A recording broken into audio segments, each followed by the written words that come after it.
Sahabat dan saudaraku, mari menggunakan waktu mempelajari firman Tuhan hari ini.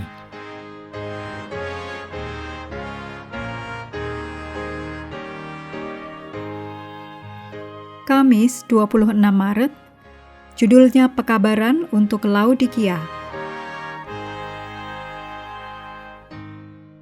Kita mulai dengan doa singkat yang didasarkan dari Kolose 1 ayat 3.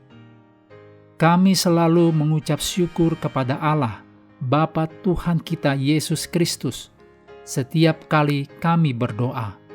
Amin.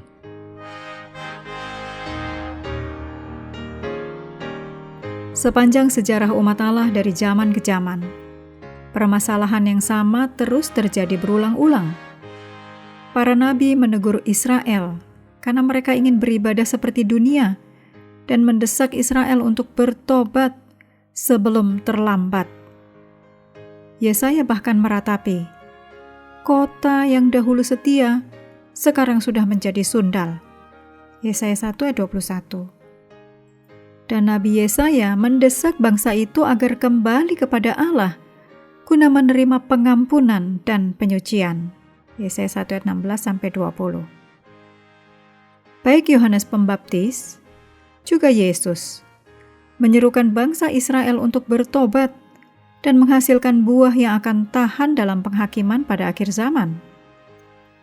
Para rasul juga membawa pekabaran yang sama.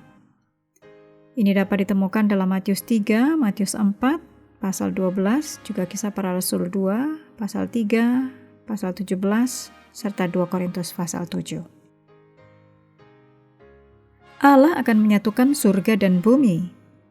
Namun karena pertentangan besar yang terjadi, hal itu harus dilakukan secara bertahap. Tahapan yang pertama di Kalvari. Iblis kehilangan semua kasih sayang yang dirasakan para malaikat kudus kepadanya. Yohanes 12 ayat 31. Tahapan kedua melalui pelayanan penghakiman Kristus di bait suci surgawi. Ibrani 13 ayat 21. Allah memperlengkapi kamu dengan segala yang baik untuk melakukan kehendak-Nya, sehingga layak ke surga. Tahapan ketiga melalui penghakiman selama 1000 tahun dan penghakiman terakhir setelah milenium. Semua pertanyaan yang tersisa akan dituntaskan selamanya. Dosa serta orang-orang berdosa yang tidak bertobat dibinasakan dalam lautan api kekal yang juga membersihkan bumi. Wahyu 21 ayat 8. Tahapan keempat, hanya dengan berakhirnya dosa, surga dan bumi akhirnya dapat dipersatukan. Wahyu 21 ayat 3.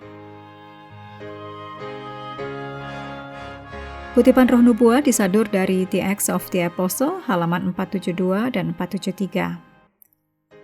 Paulus memperingatkan, mengarahkan kepada Kristus sebagai satu-satunya penuntun yang aman.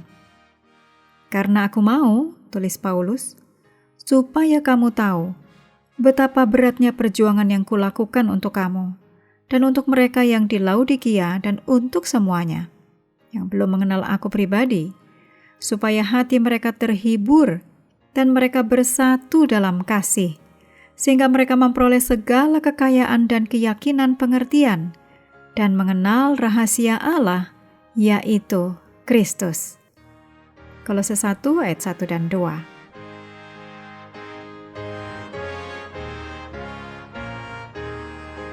Menutup pelajaran hari ini, segala pujian kita naikkan hanya kepada Tuhan yang telah memberikan Roh Kudus untuk menyertai dan mengajari kita firman kebenaran. Sahabat sekalian, kami menghadirkan reaksi, ruang interaksi. Sahabat juga diundang berpartisipasi terkait dengan iringan musik yang digunakan. Silahkan beri jawaban untuk judul atau bagian lirik dari iringan musik setiap pelajaran. Bagi yang memberikan 4 jawaban benar, akan menerima hadiah kecil. Terima kasih telah belajar bersama. Tuhan memberkati kita semua.